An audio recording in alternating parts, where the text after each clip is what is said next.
हरे Krishna. Shrimad Bhagavatam canto 10 chapter 14 Brahma द्वारा कृष्ण की स्तुति। ब्रह्मा ने कहा, हे प्रभु, आप ही एकमात्र पूज्य भगवान हैं, अतएव आपको प्रसन्न करने के लिए मैं आपको सादर नमस्कार करता हूँ और आपकी स्तुति करता हूँ।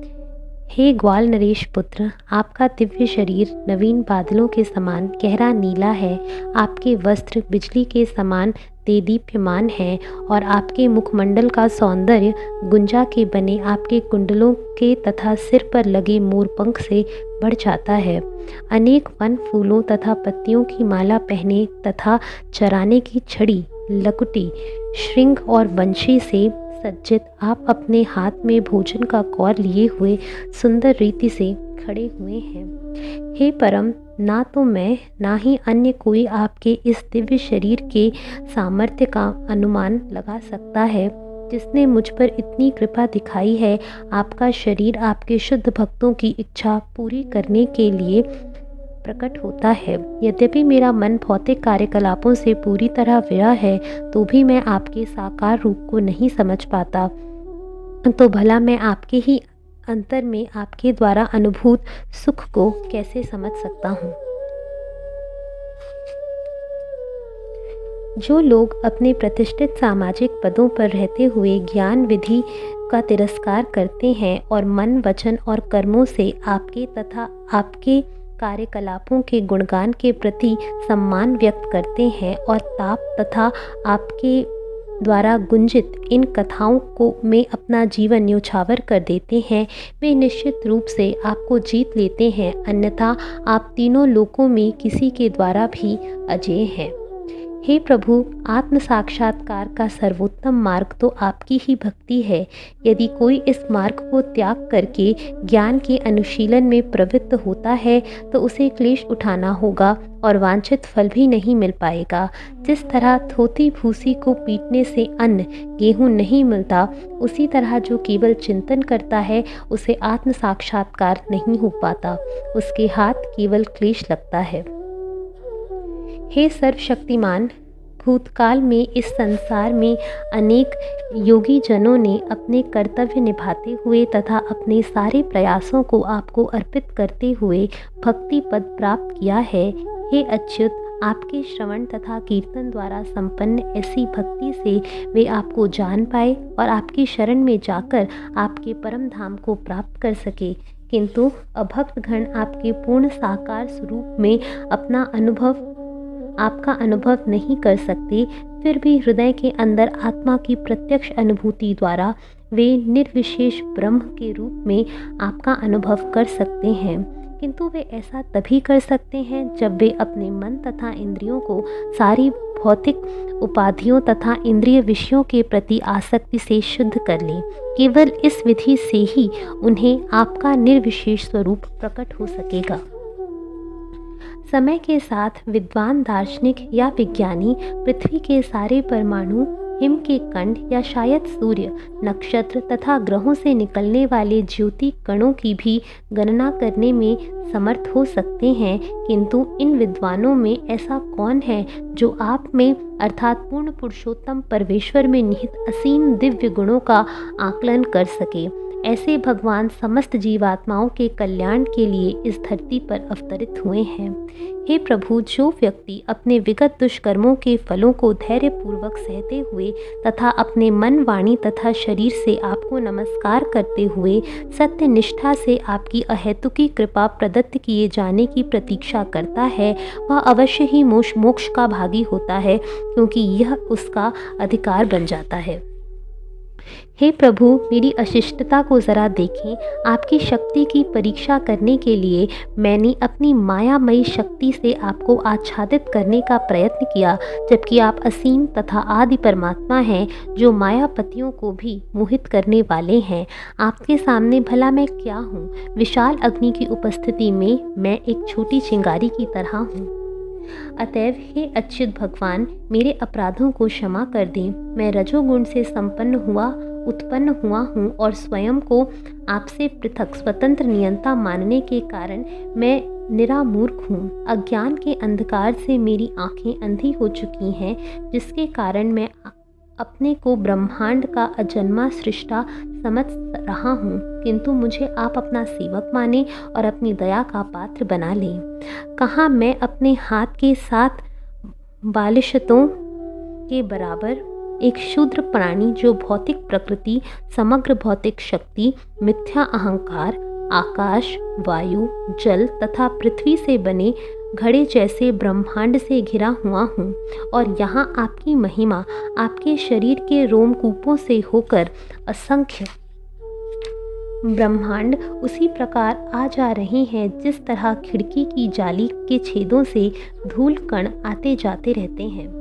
हे प्रभु अधोक्षज, क्या कोई माता अपने गर्भ के भीतर स्थित शिशु द्वारा लात मारे जाने को अपराध समझती है? क्या आपके उदर के बाहर वास्तव में ऐसी किसी वस्तु का अस्तित्व है जिसे दार्शनिक जन है या नहीं है की उपाधि प्रदान कर सकते हैं?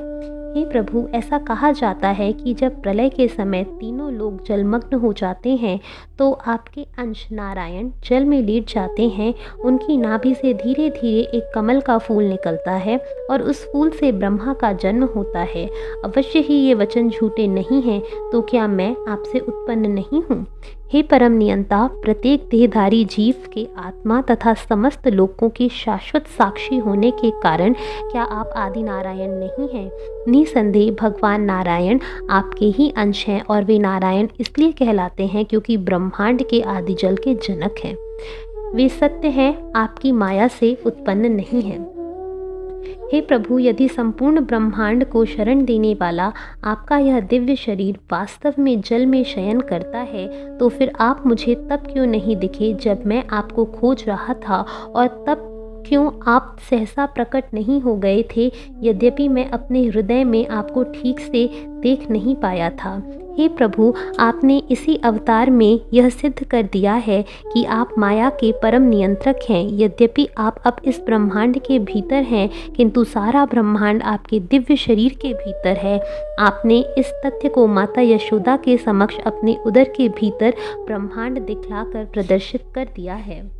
जिस तरह आप समेत यह सारा ब्रह्मांड आपके उदर में प्रदर्शित किया जाता था, उसी तरह अब यह उसी रूप में यहाँ पर प्रकट हुआ है।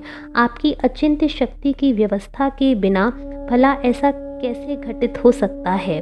क्या आपने आज मुझे यह नहीं दिखलाया कि आप स्वयं तथा इस सृष्टि की प्रत्येक वस्तु आपकी अचिंत्य शक्ति के ही प्राकट्य हैं? सर्वप्रथम आप अकेले प्रकट हुए, तत्पश्चात आप वृंदावन के बच्चों तथा अपने मित्र ग्वाल बालों के रूप में प्रकट हुए। इसके बाद आप उतने ही चतुर्भुजी विष्णु रूपों में प्रकट हुए जो मुझ समेत समस्त जीवों द्वारा पूजे जा रहे हैं। तत्पश्चात आप उतने ही संपूर्ण ब्रह्मांडों के रूप में प्रकट हुए। तदंतर आप अद्वितीय पर ब्रह्म के अपने अनंत रूप में वापस आ गए हैं। आपकी वास्तविक दिव्य स्थिति से अपरिचित व्यक्तियों के लिए आप इस जगत के अंश रूप में अपने को अपनी अचिंत्य शक्ति के अंश द्वारा प्रकट करते हुए अवतरित होते हैं। इस तरह ब्रह्मांड के सृजन के लिए आप मेरे ब्रह्मा रूप में, इसके पालन के लिए अपने ही विष्णु रूप में तथा इसके संहार के लिए त्रिनेत्र शिव के रूप में प्रकट होते हैं। हे प्रभु, हे परम श्रेष्ठा एवं स्वामी, यद्यपि आप अजन्मा हैं, किंतु श्रद्धा विहीन असुरों की मिथ्या गर्व को चूर करने तथा अपने संत सदृश भक्तों पर दया दिखाने के लिए आप देवताओं, ऋषियों, मनुष्यों, पशुओं तथा जलचरों तक के बीच में जन्म लेते हैं। हे भूमन, हे भगवान, हे परमात्मा, हे योगेश्वर, आपकी लीलाएं इन तीनों लोकों में निरंतर चलती रहती हैं, किंतु इसका अनुमान कौन लगा सकता है कि आप कहाँ, कैसे और कब अपनी आध्यात्मिक शक्ति का प्रयोग कर रहे हैं और इन असंख्य लीलाओं को संपन्न कर रहे हैं। इस रहस्य को कोई नहीं समझ सकता कि आपकी आध्यात्मिक शक्ति किस प्रकार से कार्य करती है। अतः यह संपूर्ण ब्रह्मांड, जो कि स्वप्न के तुल्य है, प्रकृति से असत है, फिर भी असली प्रतीत होता है, और इस तरह यह मनुष्य की चेतना को प्रच्छन्न कर लेता है और बारंबार दुख का कारण बनता है।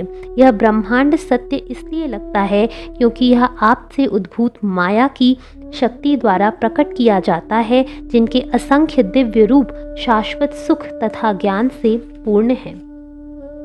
आप ही परमात्मा, आदि पूर्ण पुरुषोत्तम भगवान, परम सत्य, स्वयं प्रकट, अनंत तथा अनादि हैं।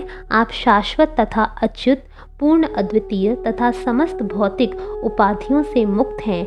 ना तो आपके सुख को रोका जा सकता है, ना ही आपका भौतिक कल्मश से कोई नाता है। आप विनाश रहित और अमृत हैं।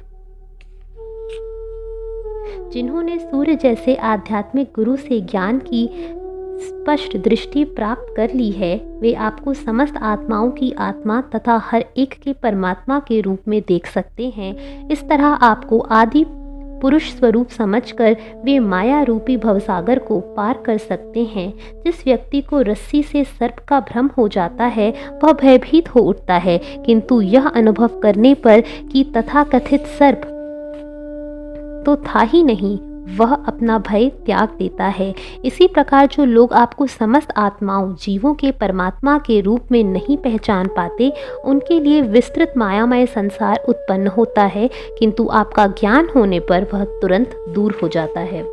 भव बंधन तथा मोक्ष दोनों ही अज्ञान की अभिव्यक्तियां हैं। सच्चे ज्ञान की सीमा के बाहर होने के कारण इन दोनों का अस्तित्व मिट जाता है। जब मनुष्य ठीक से यह समझ लेता है कि शुद्ध आत्मा पदार्थ से भिन्न है और सदैव पूर्णतया चेतन है, उस समय बंधन तथा मोक्ष का कोई महत्व नहीं रहता।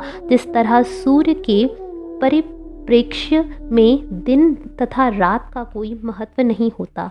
जरा उन अज्ञानी पुरुषों की मूर्खता तो देखिए, जो आपको मोह की भिन्न अभिव्यक्ति मानते हैं और आप अपने आत्मा को, जो कि वास्तव में आप हैं, अन्य कुछ भौतिक शरीर मानते हैं। ऐसे मूर्खजन इस निष्कर्ष पर पहुंचते हैं कि परमात्मा की खोज परम पुरुष आपसे बाहर अन्यत्र की जानी चाहिए।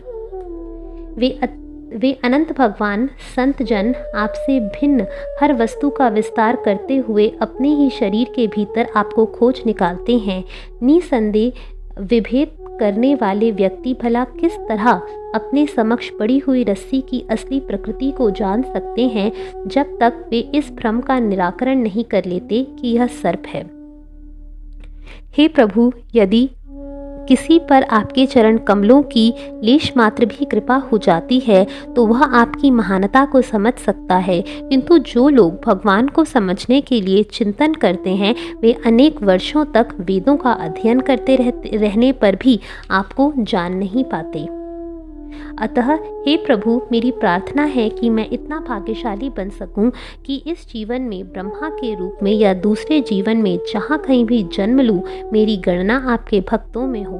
मैं प्रार्थना करता हूँ कि चाहे पशु योनि में ही सही, मैं जहाँ कहीं भी हूँ, आपके चरण कमलों की भक्ति में लग सकूँ। हे सर्वशक्तिमान भगवान, वृंदावन की गौएं तथा स्त्रियां कितनी भाग्यशाली हैं, जिनके बछड़े तथा पुत्र बनकर आपके परम प्रसन्नता पूर्वक एवं संतोष पूर्वक उनके स्तनपान का अमृत पिया है। अनंत काल से अब तक संपन्न किए गए सारे वैदिक यज्ञों से भी आपको उतना संतोष नहीं हुआ होगा। नंद महाराज, सारे ग्वाले तथा व्रज भूमि के अन्य सारे निवासी कितने भाग्यशाली हैं। उनके सौभाग्य की कोई सीमा नहीं है, क्योंकि दिव्य आनंद के स्रोत परम सत्य अर्थात सनातन परम ब्रह्म उनके मित्र बन चुके हैं।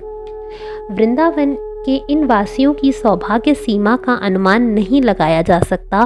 फिर भी विविध इंद्रियों के 11 अधिकाष्टता देवता हम, जिनमें शिवजी प्रमुख हैं, परम भाग्यशाली हैं, क्योंकि वृंदावन के इन भक्तों की इंद्रियां वे पायले हैं, जिनसे हम आपके चरण कमलों का अमृत तुल्य मादक मधु पेय बारंबार पीते हैं।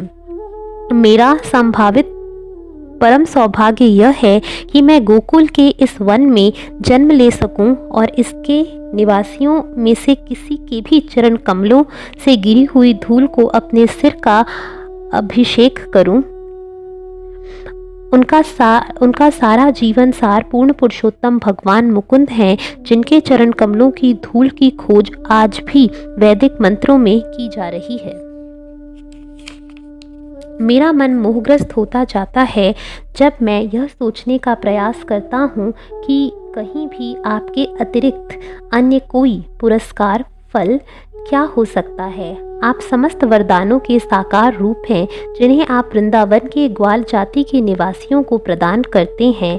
आपने पहले ही उस पूतना द्वारा भक्त का वेश बनाने के बदले में उसे तथा उसके परिवार वालों को अपने आप को दे डाला है। अतएव वृंदावन के इन भक्तों को देने के लिए आपके पास बचा ही क्या है, जिनके घर, धन, मित्रगण, प्रिय परिजन, शरीर, संतानें तथा प्राण और हृदय सभी केवल आपको समर्पित हो चुके हैं। हे भगवान कृष्ण, जब तक लोग आपके भक्त नहीं बन जाते तब तक उनकी भौतिक आसक्तियां तथा इच्छाएं चोर बनी रहती हैं, उनके घर बंदी गृह बने रहते हैं और अपने परिजनों के प्रति उनकी स्नेहपूर्ण भावनाएं पांवों की बेड़ियां बनी रहती हैं।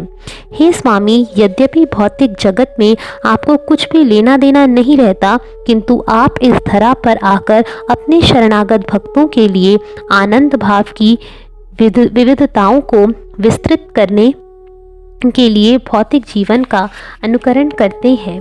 ऐसे लोग भी हैं जो यह कहते हैं कि वे कृष्ण के विषय में सब कुछ जानते हैं। वे ऐसा सोचा करें, किंतु जहाँ तक मेरा संबंध है मैं इस विषय में कुछ अधिक नहीं कहना चाहता। हे प्रभु, मैं तो इतना ही कहूँगा कि जहाँ तक आपके ऐश्वर्यों की बात है वे मेरे मन, शरीर तथा शब्दों की पहुँच से बाहर हैं। हे कृष्ण, अब मैं आपसे विदा लेने की अनुमति के लिए विनीत भाव से अनुरोध करता हूँ। वास्तव में आप सारी वस्तुओं के ज्ञाता तथा दृष्टा हैं, आप समस्त ब्रह्मांडों के स्वामी हैं, फिर भी मैं आपको यह ब्रह्मांड अर्पित करता हूँ। हे कृष्ण, आप कमल तुल्य वृष्णि कुल को सुख प्रदान करने वाले हैं और पृथ्वी, देवता, ब्रह्मांड तथा गौओं से युक्त महासागर को बढ़ाने वाले हैं। आप अधर्म के गहन अंधकार को दूर करते हैं और इस पृथ्वी में प्रकट हुए असुरों का विरोध करते हैं। हे भगवान, जब तक यह ब्रह्मांड बना रहेगा और तब तक सूर्य चमकेगा, मैं आपको सादर नमस्कार करता रहूँगा। शुकदेव गोस्वामी ने कहा, इस प्रकार स्तुति करने के बाद ब्रह्मा जी ने अपने आराध्य अनंत भगवान की 3 बार प्रदक्षिणा की और फिर उनके चरणों पर नतमस्तक हुए। तत्पश्चात ब्रह्मांड के नियुक्त सृष्टा अपने लोक को लौट आए। अपने पुत्र को प्रस्थान की अनुमति देकर भगवान ने बछड़ों को साथ ले लिया, जो अब भी वहीं थे जहां वे 1 वर्ष पूर्व थे, और उन्हें नदी के तट पर ले आए जहां पर भगवान स्वयं पहले भोजन कर रहे थे और जहां पर उनके ग्वाल बाल मित्र पूर्ववत थे। हे राजन, यद्यपि बालकों ने अपने प्राणेश से विलग रहकर पूरा 1 वर्ष बिता दिया था, किंतु वे कृष्ण की माया शक्ति से आवृत कर दिए गए थे, अतः उन्होंने उस वर्ष को केवल आधा क्षण ही समझा। जिनके मन भगवान की माया शक्ति द्वारा मोहित हो, भला उन्हें क्या नहीं भूल जाता। माया की शक्ति से यह निखिल ब्रह्मांड निरंतर मोहग्रस्त रहता है और इस विस्मृति के वातावरण में कोई अपनी पहचान नहीं समझ सकता।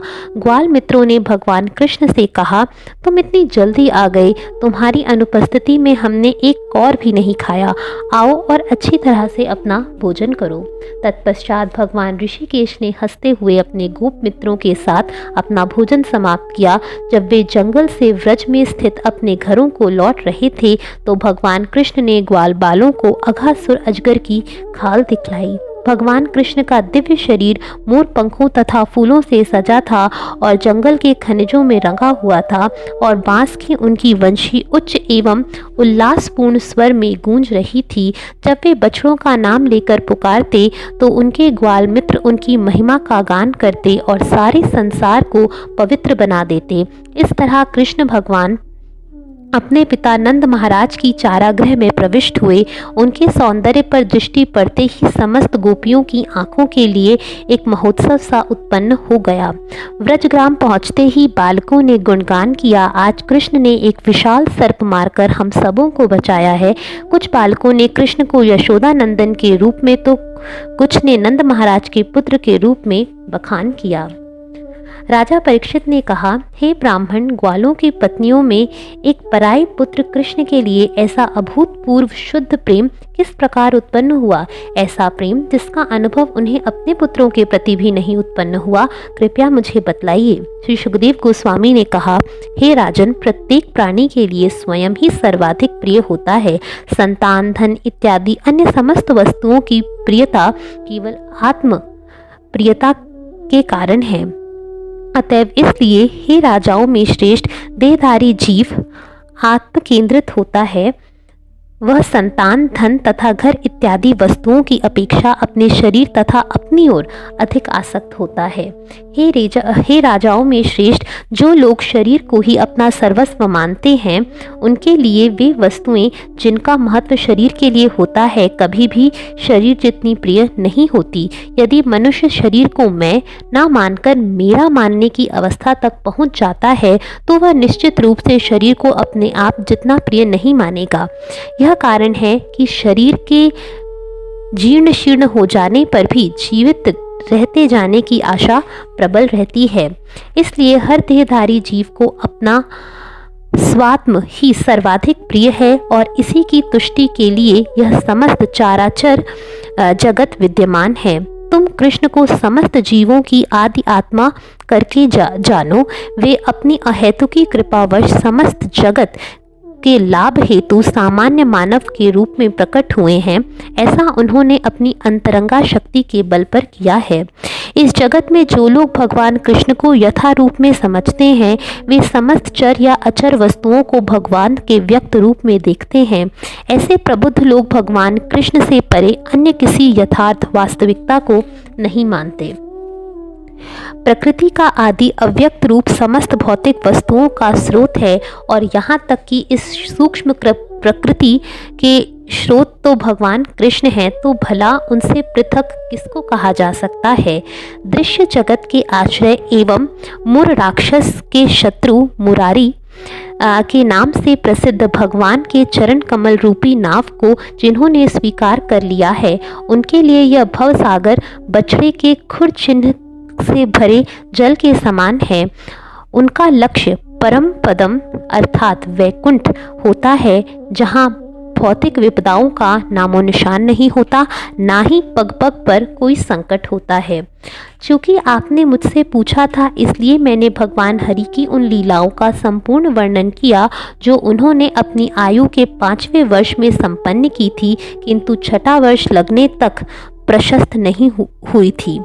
मुरारी द्वारा ग्वाल बालों के साथ संपन्न इन लीलाओं को यथा अघासुर वध, जंगल की घास पर बैठकर भोजन करना, भगवान द्वारा दिव्य रूपों का प्राकट्य तथा ब्रह्मा द्वारा की गई अद्भुत स्तुति को जो भी व्यक्ति सुनता है या उनका कीर्तन करता है, उसकी सारी आध्यात्मिक मनोकामनाएं अवश्य पूरी होती हैं। इस प्रकार व्रज भूमि में आंख मिचौनी का खेल खेलते, खेल में ही पुल बनाते, बंदरों की तरह कूद फांद करते तथा अन्य ऐसे ही खेलों में लगे रहकर बालकों ने अपना बाल्यकाल बिताया। हरे कृष्णा।